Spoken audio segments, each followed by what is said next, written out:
শীতের সকাল, জানালার কাছে কুয়াশা জমে আছে, অথচ ঘরের ভেতর বাতাস ভারী।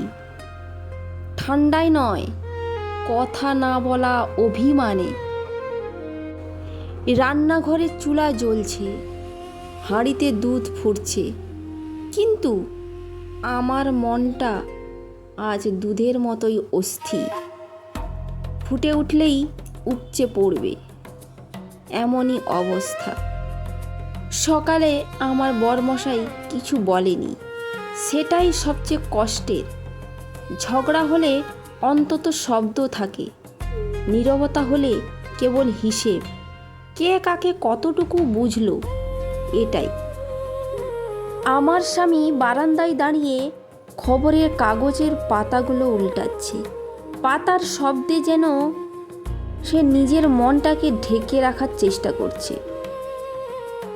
গতকাল রাতে আমি বলেছিলাম, সব দায়িত্ব আমার একার কেন? আমার এই কথাটা আমার বরমশাইয়ের বুকে গিয়ে লেগেছিল, কিন্তু সে বলেছিল এখন না।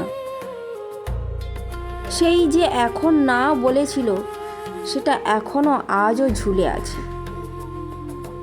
রান্নাঘরে আমি উনানের ওপর যে দুধটা বসিয়েছিলাম, সেটা কিন্তু উপচে পড়ে গেল। আমি আঁতকে উঠে চুলাটা বন্ধ করে দিলাম। দুধের দাগ মুছতে মুছতে চোখে জল আসে। রাগে নয়, ক্লান্তিতে। সংসারটা কি এমনই? ছোট ছোট না বলা কথা জমে একদিন বড় অশান্তি হয়ে ওঠে। হঠাৎ করে আমার বরমশাই রান্নাঘরে চলে আসে। নরম গলায় বলে, আমি খুবই দুঃখিত, কাল কথা বলা উচিত ছিল আমার।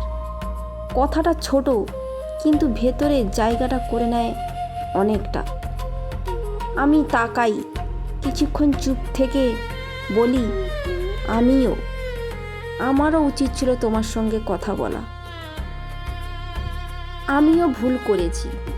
এই যে দুজনকে নিজে থেকেই একে অপরকে ভুল বোঝাবুঝির কথাগুলো বললাম, এর থেকে কিন্তু অনেকটা মনটা হালকা হয়ে যায়। জমে থাকা কষ্টগুলো আস্তে আস্তে গলে যায়। এরকমই মানুষের জীবনে হওয়া উচিত। তারপর আবার আমি ওভেনটাকে জ্বালাই, এরপর আবার দুধটাকে বসিয়ে দিই। এখন আমি দুধটা বসানোর পর আর চোখ এড়াই না, দুধের দিকে তাকিয়ে থাকি। সংসারে অশান্তিটা কিন্তু পুরোপুরিভাবে যায় না, সংসারে সেটা থেকেই যায়। তবে এই সমস্যা থেকে আজ আমরা যেটা শিখলাম, নীরবতা ভাঙলে ক্ষতটা আর বড় হয় না।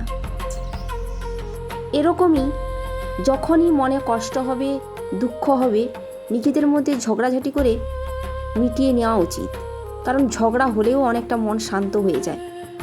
তো বন্ধুরা, আজকের গল্পটা তোমাদের কেমন লাগলো কমেন্টসে জানিও, আর রান্না গল্প দুটোই কেমন হয়েছে কমেন্টসে জানিও। আজকের মতো বিদায় নিলাম, কালকে আবার দেখা হবে। Tata, bye bye.